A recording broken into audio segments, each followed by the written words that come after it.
Hey everybody, it's Sanja Stolzenberg with Keller Williams Law Fire. Today with a comprehensive market update for San Diego County. So let's dive into the numbers. We're going to start with the appreciation for detached homes in San Diego County. Back in March, April of 2020, we had the pandemic and the lockdown, and we bottomed at $660,000. That's a median sales price for San Diego County. Last year in April, we hit $1 million. That is a $340,000 increase for the exact same property. That is a 51% most increase we saw last year from January till April, as we increased $150,000. What happened? Inflation. The interest rate spiked and everybody basically stopped. There was a lot of fear. What's going to happen? Are we going to crash? So our market really stopped altogether, and we saw a decrease in 8 months of 151,000. So basically the 4 months that we increased so crazily, we took 8 months to decrease. And we bottomed in January of this year at 849,000. Guess what? This year is already on fire. In the last 3 months, our median sales price went up to 928,000. Let's talk about the decrease in loss in value. A lot of times when I talk to clients right now that are sellers, they're like, they remember the number that they had last year on top of the market, which was extremely unrealistic number. Yes, we did drop in value of $150,000 because we spiked the 4 months prior by $150,000. So let's say you owned your house just for 2 years and you bought your property in March 2021 for $810,000. Today, it would be worth $928,000. That is a 15% increase in just 2 years. If you owned it for 3 years, you actually increased your property value by 38.5%. So you did not lose any value in your property. The value is only a perception based on when you're going to sell. If you hold on to your property, the value doesn't matter. It can go up and down. It only matters when you actually sell. The home price trend line historically is we increase about 4% per year.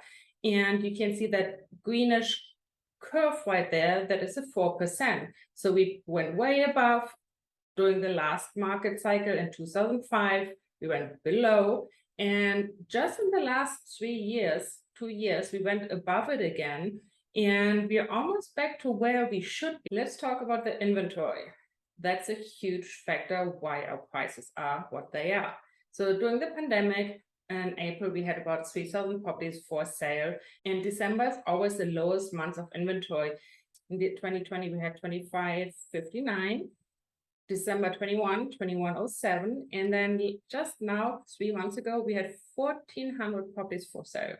That's basically half of what we had during the pandemic when we had a shutdown. And since then, we went up a little bit to 2,276, but that should be way higher based on December is the lowest month. So we can see we have very little inventory.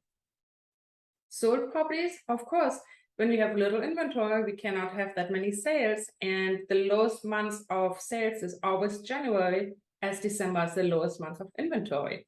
So during the pandemic, we were at about 2,000 properties. January 21 at 2,483, January 22, 2,278, and in January this year, we only sold 1,400 properties. Again, if we don't have inventory, we cannot sell properties. Okay, let's talk about the interest rates. As you know, we had several years of really low interest rates. We were like right around 4%, and then we went down as low as 2.7%.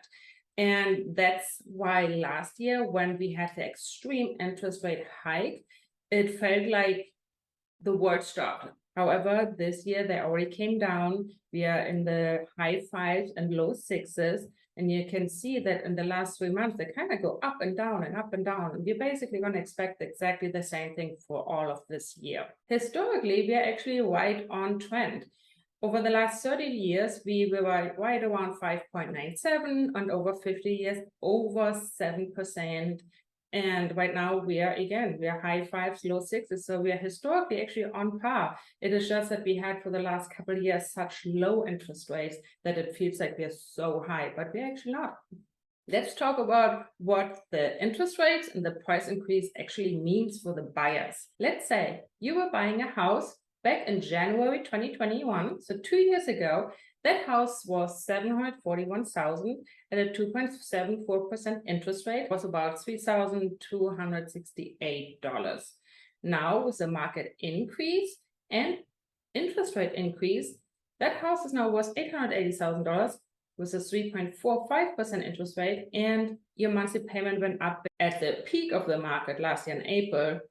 That same exact house was worth $1 million at 5.55% interest rate, and your monthly payment went up to $5,700. That is a huge jump from the $3,200, and that's why we saw the slowdown in the market, because all of a sudden the buyers that were approved for, let's say, $800,000, their monthly payment went through the roof. In October last year, when we hit the highest interest rate, that same exact house was $882,000, 7.08% interest rate. The monthly payment was at $5,700. Right now, in March, we had $928,000 for the exact same property with an interest rate at 6.32, and your monthly payment is $5,671. So if you look at April of last year, October last year, and March, basically the monthly payment were very similar, but you see the big difference in price.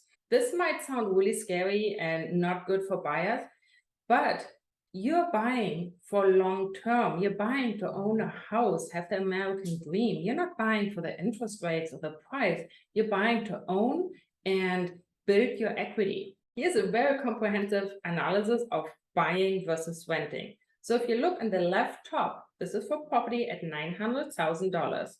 Your monthly cost is about $6,200 if you would buy a house. It is more expensive than a rent probably by about $1,000, and you can see in the right-hand column how the payment in the beginning for buying a house is more expensive than for renting, and you're kind of technically cash flowing negative.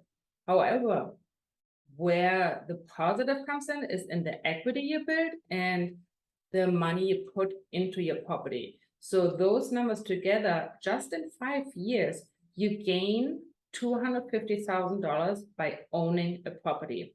If you own it for 10 years, you basically gain $900,000 in value. That is why you want to buy.